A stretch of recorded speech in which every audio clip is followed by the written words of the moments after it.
शान्ताकारं भुजगशयनं पद्मनाभं सुरेशं विश्वाधारं गगनसदृशं मेघवर्णं शुभाङ्गम् लक्ष्मीकान्तं कमलनयनं योगिधेयं सनातनं वन्दे विष्णुं भवभयहरं सर्वलोकैकनाथम्। शान्ताकारं भुजगशयनं पद्मनाभं सुरेशं विश्वाधारं गगनसदृशं मेघवर्णं शुभाङ्गम् लक्ष्मीकान्तं कमलनयनं योगिधेयं सनातनं वन्दे विष्णुं भवभयहरं सर्वलोकैकनाथम्। शान्ताकारं भुजगशयनं पद्मनाभं सुरेशं विश्वाधारं गगनसदृशं मेघवर्णं शुभाङ्गं लक्ष्मीकान्तं कमलनयनं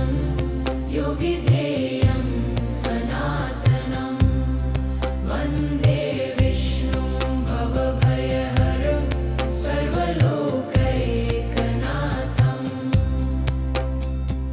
शान्ताकारं भुजगशयनं पद्मनाभं सुरेशं विश्वाधारं गगनसदृशं मेघवर्णं शुभाङ्गम् लक्ष्मीकान्तं कमलनयनं योगिधेयं सनातनं वन्दे विष्णुं भवभयहरं सर्वलोकैकनाथम्।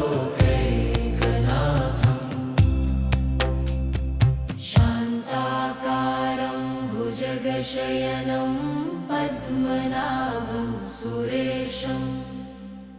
विश्वाधारं गगनसदृशं मेघवर्णं शुभाङ्गं लक्ष्मीकान्तं कमलनयनं योगिधेयं सनातनं वन्दे विष्णुं भवभयहरं सर्वलोकैकनाथम्। शान्ताकारं भुजगशयनं पद्मनाभं सुरेशं विश्वाधारं गगनसदृशं मेघवर्णं शुभाङ्गम् लक्ष्मीकान्तं कमलनयनं योगिधेयं सनातनं वन्दे विष्णुं भवभयहरं सर्वलोकैकनाथम्। शान्ताकारं भुजगशयनं पद्मनाभं सुरेशं विश्वाधारं गगनसदृशं मेघवर्णं शुभाङ्गं लक्ष्मीकान्तं कमलनयनं योगिधेयं सनातनं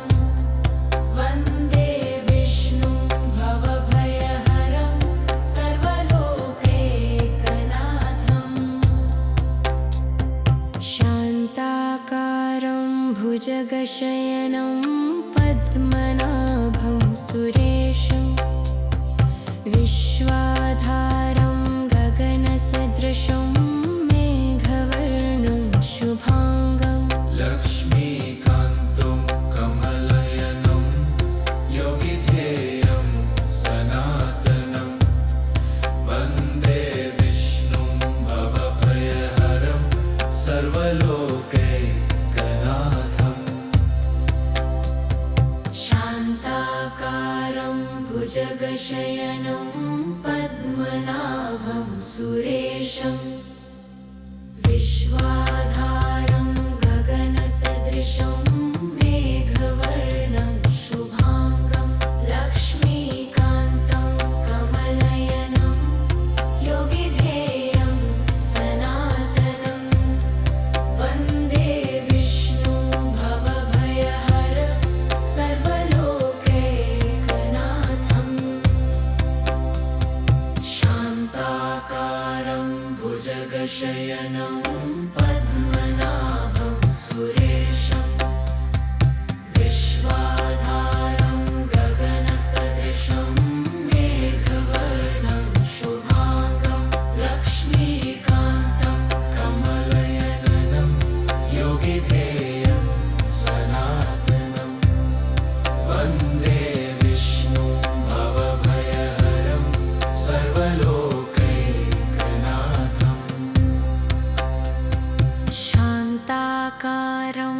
भुजगशयनं पद्मनाभं सुरेशं विश्वाधारं गगनसदृशं मेघवर्णं शुभांगं लक्ष्मीकान्तं कमलनयनं योगिध्येयं सनातनं वन्दे विष्णुं भवभयहरं सर्वलोकैकनाथम् शान्ताकारं भुजगशयनं पद्मनाभं सुरेशं विश्वाधारं गगनसदृशं मेघवर्णं शुभांगं लक्ष्मीकान्तं कमलनयनं योगिध्येयं सनातनं वन्दे विष्णुं भवभयहरं सर्वलोकैकनाथम् शान्ताकारं भुजगशयनं पद्मनाभं सुरेशं विश्वाधारं गगनसदृशं मेघवर्णं शुभांगं लक्ष्मीकान्तं कमलनयनं योगिध्येयं सनातनं वन्दे विष्णुं भवभयहरं सर्वलोकैकनाथम् शान्ताकारं भुजगशयनं पद्मनाभं सुरेशं शान्ताकारं भुजगशयनं पद्मनाभं सुरेशं विश्वाधारं गगनसदृशं मेघवर्णं शुभांगं लक्ष्मीकान्तं कमलनयनं योगिध्येयं सनातनं वन्दे विष्णुं भवभयहरं सर्वलोकैकनाथम् शान्ताकारं भुजगशयनं पद्मनाभं सुरेशं विश्वाधारं गगनसदृशं मेघवर्णं शुभांगं लक्ष्मीकान्तं कमलनयनं योगिध्येयं सनातनं वन्दे विष्णुं भवभयहरं सर्वलोकैकनाथम् शान्ताकारं भुजगशयनं पद्मनाभं सुरेशं विश्वाधारं गगनसदृशं मेघवर्णं शुभांगं लक्ष्मीकान्तं कमलनयनं योगिध्येयं सनातनं वन्दे विष्णुं भवभयहरं सर्वलोकैकनाथम् शान्ताकारं भुजगशयनं पद्मनाभं सुरेशं विश्वाधारं गगनसदृशं मेघवर्णं शुभांगं लक्ष्मीकान्तं कमलनयनं योगिध्येयं सनातनं वन्दे विष्णुं भवभयहरं सर्वलोकैकनाथम् शान्ताकारं भुजगशयनं पद्मनाभं सुरेशं विश्वाधारं गगनसदृशं मेघवर्णं शुभांगं लक्ष्मीकान्तं कमलनयनं योगिध्येयं सनातनं वन्दे विष्णुं भवभयहरं सर्वलोकैकनाथम् शान्ताकारं भुजगशयनं पद्मनाभं सुरेशं विश्वाधारं गगनसदृशं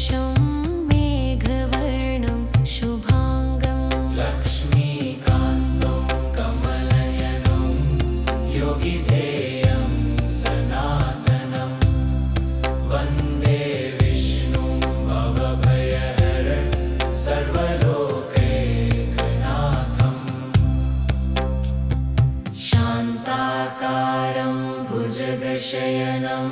पद्मनाभं सुरेशम् विश्वाधारं गगनसदृशं मेघवर्णं शुभाङ्गं लक्ष्मीकान्तं कमलनयनं योगिधेयं सनातनं वन्दे विष्णुं भवभयहरं सर्वलोकैकनाथम् शान्ताकारं भुजगशयनं पद्मनाभं सुरेशं विश्वाधारं गगनसदृशं मेघवर्णं शुभाङ्गं लक्ष्मीकान्तं कमलनयनं योगिधेयं सनातनं वन्दे विष्णुं भवभयहरं सर्वलोकैकनाथम् शान्ताकारं भुजगशयनं पद्मनाभं सुरेशं विश्वाधारं गगनसदृशं मेघवर्णं शुभाङ्गं लक्ष्मीकान्तं कमलनयनं योगिधेयं सनातनं वन्दे विष्णुं भवभयहरं सर्वलोकैकनाथम् शान्ताकारं भुजगशयनं पद्मनाभं सुरेशं विश्वाधारं गगनसदृशं मेघवर्णं शुभाङ्गं लक्ष्मीकान्तं कमलनयनं योगिधेयं सनातनं वन्दे विष्णुं भवभयहरं सर्वलोकैकनाथम्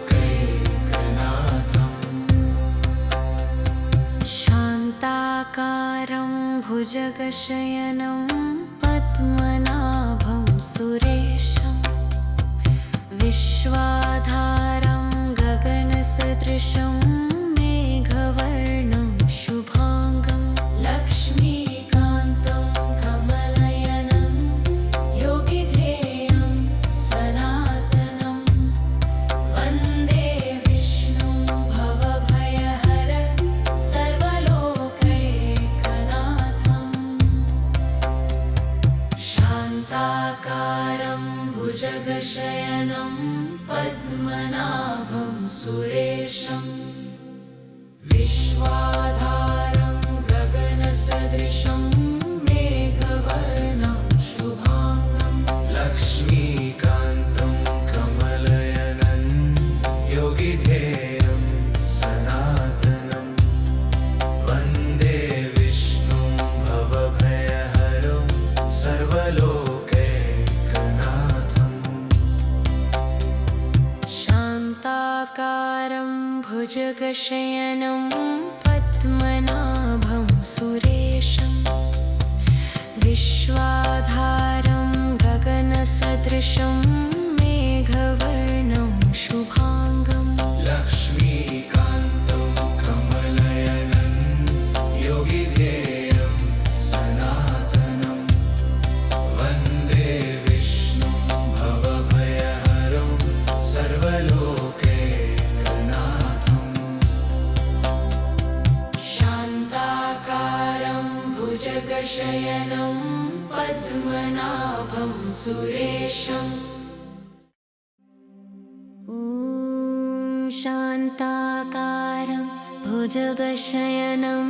पद्मनाभं सुरेशं विश्वाधारं गगनसदृशं मेघवर्णं शुभाङ्गं लक्ष्मीकान्तं कमलनयनं योगिधेयं सनातनं वन्दे विष्णुं भवभयहरं सर्वलोकैकनाथम् शान्ताकारं भुजगशयनं पद्मनाभं सुरेशं विश्वाधारं गगनसदृशं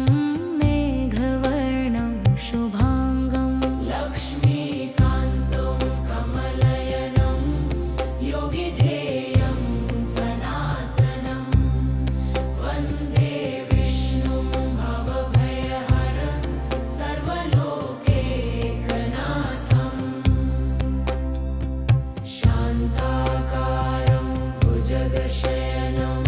पद्मनाभं सुरेशं विश्वाधारं गगनसदृशं मेघवर्णं शुभाङ्गं लक्ष्मीकान्तं कमलनयनं योगिधेयं सनातनं वन्दे विष्णुं भवभयहरं सर्वलोकैकनाथम् शान्ताकारं भुजगशयनं पद्मनाभं सुरेशं विश्वाधारं गगनसदृशं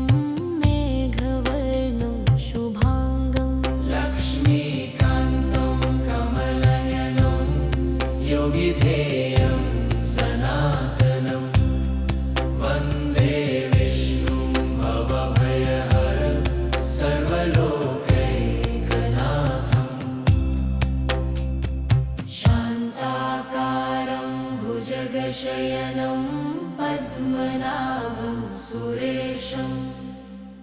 विश्वाधारं गगनसदृशं मेघवर्णं शुभाङ्गं लक्ष्मीकान्तं कमलनयनं योगिधेयं सनातनं वन्दे विष्णुं भवभयहरं सर्वलोकैकनाथम् शान्ताकारं भुजगशयनं पद्मनाभं सुरेशं विश्वाधारं गगनसदृशं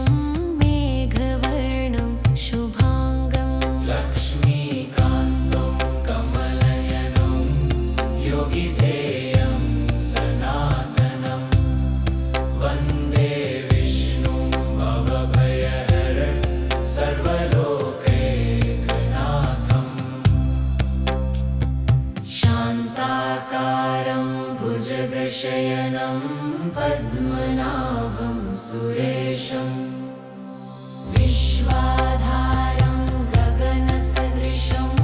मेघवर्णं शुभाङ्गं लक्ष्मीकान्तं कमलनयनं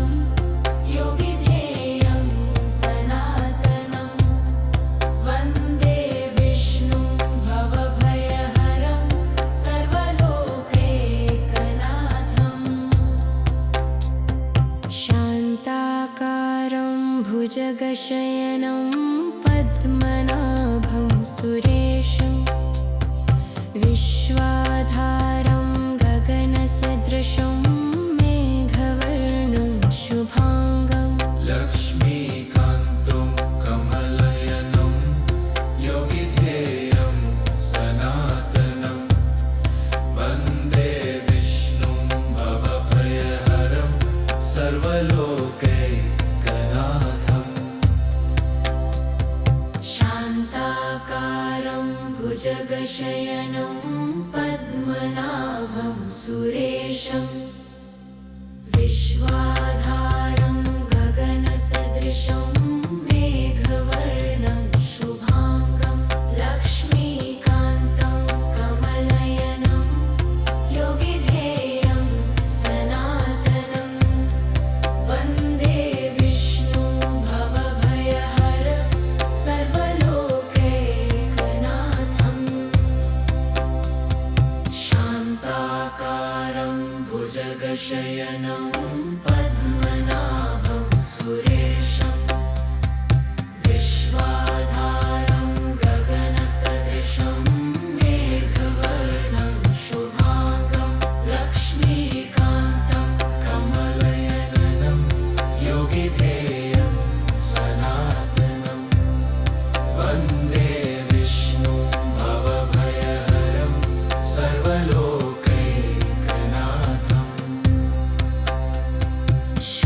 शान्ताकारं भुजगशयनं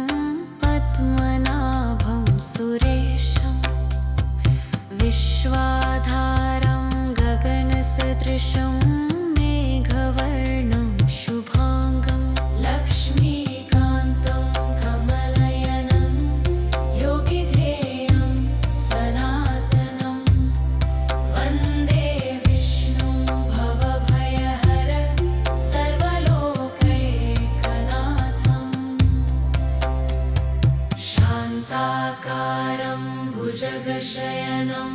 पद्मनाभं सुरेशं विश्वाधारं गगनसदृशं मेघवर्णं शुभाङ्गं लक्ष्मीकान्तं कमलयनं योगिधेयं सनातनं वन्दे विष्णुं भवभयहरं सर्वलोकैकनाथम् शान्ताकारं भुजगशयनं पद्मनाभं सुरेशं विश्वाधारं गगनसदृशं मेघवर्णं शुभाङ्गं लक्ष्मीकान्तं कमलयनं योगिधेयं सनातनं वन्दे विष्णुं भवभयहरं सर्वलोकैकनाथम् शान्ताकारं भुजगशयनं पद्मनाभं सुरेशं ॐ शान्ताकारं भुजगशयनं पद्मनाभं सुरेशं विश्वाधारं गगनसदृशं मेघवर्णं शुभाङ्गं लक्ष्मीकान्तं कमलयनं योगिधेयं सनातनं वन्दे विष्णुं भवभयहरं सर्वलोकैकनाथम् शान्ताकारं भुजगशयनं पद्मनाभं सुरेशं विश्वाधारं गगनसदृशं मेघवर्णं शुभाङ्गं लक्ष्मीकान्तं कमलयनं योगिधेयं सनातनं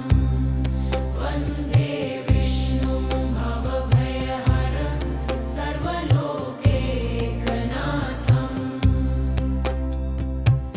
शान्ताकारं भुजगशयनं पद्मनाभं सुरेशं विश्वाधारं गगनसदृशं मेघवर्णं शुभाङ्गं लक्ष्मीकान्तं कमलयनं योगिधेयं सनातनं वन्दे विष्णुं भवभयहरं सर्वलोकैकनाथम् शान्ताकारं भुजगशयनं पद्मनाभं सुरेशं विश्वाधारं गगनसदृशं मेघवर्णं शुभाङ्गं लक्ष्मीकान्तं कमलयनं योगिधेयं सनातनं वन्दे विष्णुं भवभयहरं सर्वलोकैकनाथम् शान्ताकारं भुजगशयनं पद्मनाभं सुरेशं विश्वाधारं गगनसदृशं मेघवर्णं शुभाङ्गं लक्ष्मीकान्तं कमलयनं योगिधेयं सनातनं वन्दे विष्णुं भवभयहरं सर्वलोकैकनाथम् शान्ताकारं भुजगशयनं पद्मनाभं सुरेशं विश्वाधारं गगनसदृशं मेघवर्णं शुभाङ्गं लक्ष्मीकान्तं कमलयनं योगिधेयं सनातनं वन्दे विष्णुं भवभयहरं सर्वलोकैकनाथम् शान्ताकारं भुजगशयनं पद्मनाभं सुरेशं विश्वाधारं गगनसदृशं मेघवर्णं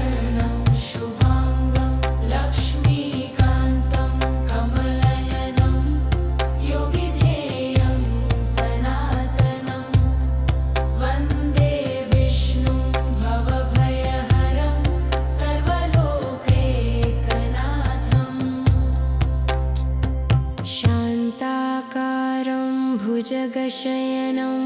पद्मनाभं सुरेशं विश्वाधारं गगनसदृशं मेघवर्णं शुभाङ्गं लक्ष्मीकान्तं कमलनयनं योगिध्येयं सनातनं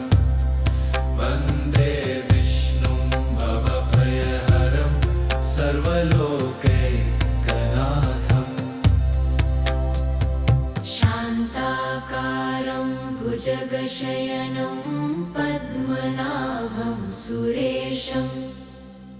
विश्वाधारं गगनसदृशं मेघवर्णं शुभाङ्गं लक्ष्मीकान्तं कमलनयनं योगिध्येयं सनातनं वन्दे विष्णुं भवभयहरं सर्वलोकैकनाथम् शान्ताकारं भुजगशयनं पद्मनाभं सुरेशं विश्वाधारं गगनसदृशं मेघवर्णं शुभाङ्गं लक्ष्मीकान्तं कमलनयनं योगिध्येयं सनातनं वन्दे विष्णुं भवभयहरं सर्वलोकैकनाथम् शान्ताकारं भुजगशयनं पद्मनाभं सुरेशं